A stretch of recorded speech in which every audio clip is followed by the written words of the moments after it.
What's up, dog, everybody? It's Torrential Downfall.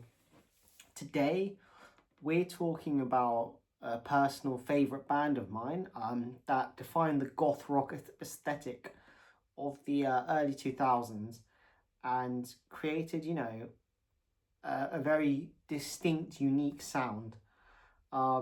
Very Ghost in the Shell compared to pop radio. Today I'm talking about Evanescence. So, before they were global icons, Evanescence was just two kids, Amy Lee and Ben Moody, who actually met at a Christian youth camp center in Arkansas. I want to say I've pronounced that right. I'm not from America, so I could have got that wrong.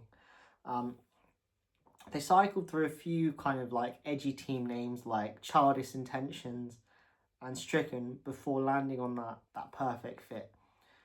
Evanescence literally means to dissipate like vapor, or it's like vanishing quickly. And it's almost an apt description for their sound, something that feels quite haunting, temporary, and beautiful at once. No pun intended. You can't really talk about Evanescence without talking about the why behind their music. So, with Amy Lee, the songwriting isn't just dark to fit an aesthetic. It really is a medium for her to express true personal tragedy. Newer fans might not know that death's a really recurring theme in her lyrics, but the reality is a lot closer to home for her. When Amy was just 6 years old, her 3-year-old sister, Bonnie, passed away from an unidentified illness. The trauma shifted her entire perspective on life and death, inspiring some of these more haunting tracks like Hello and Like You. And then, decades after that, she had another tragedy when in 2016, her younger brother Robbie passed away at only 24 after a lifelong battle with severe epilepsy. So, for Amy, music's always been like a self-soothing medium. She's often said that she doesn't want to get over these losses, but rather carry them with her, which is such a powerful decision to make. You can hear that raw, survivalist energy. Even in their 2021 album, The Bitter Truth, particularly in the song Far From Heaven. So it's time to not just discuss the reason why, but also the success that is Evanescence.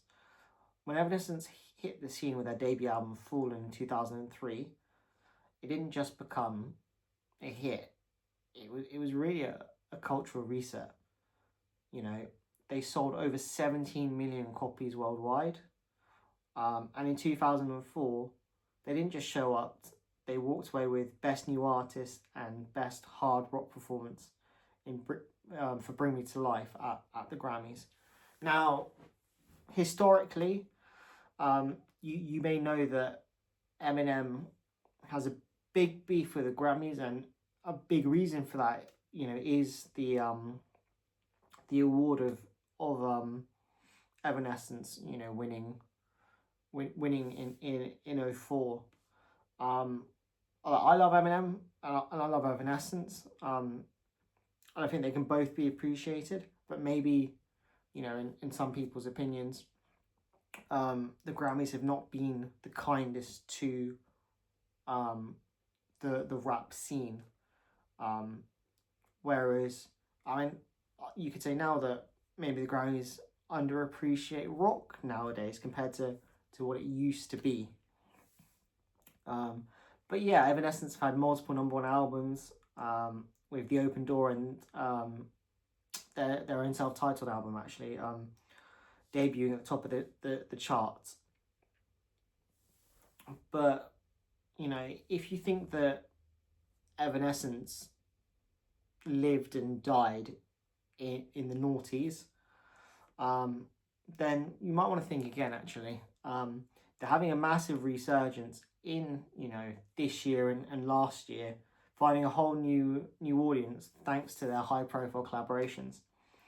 So a big favourite anime of mine, actually, just because it was something I'd played the games in, and now that they've recently introduced last year into Netflix, is with the Devil May Cry anime, and that reintroduction as an anime, with the main song being Afterlife, is performed really nicely by Amy Lee, and it also then has a bit of a remix of some of her other tracks as parts of the soundtrack of the anime.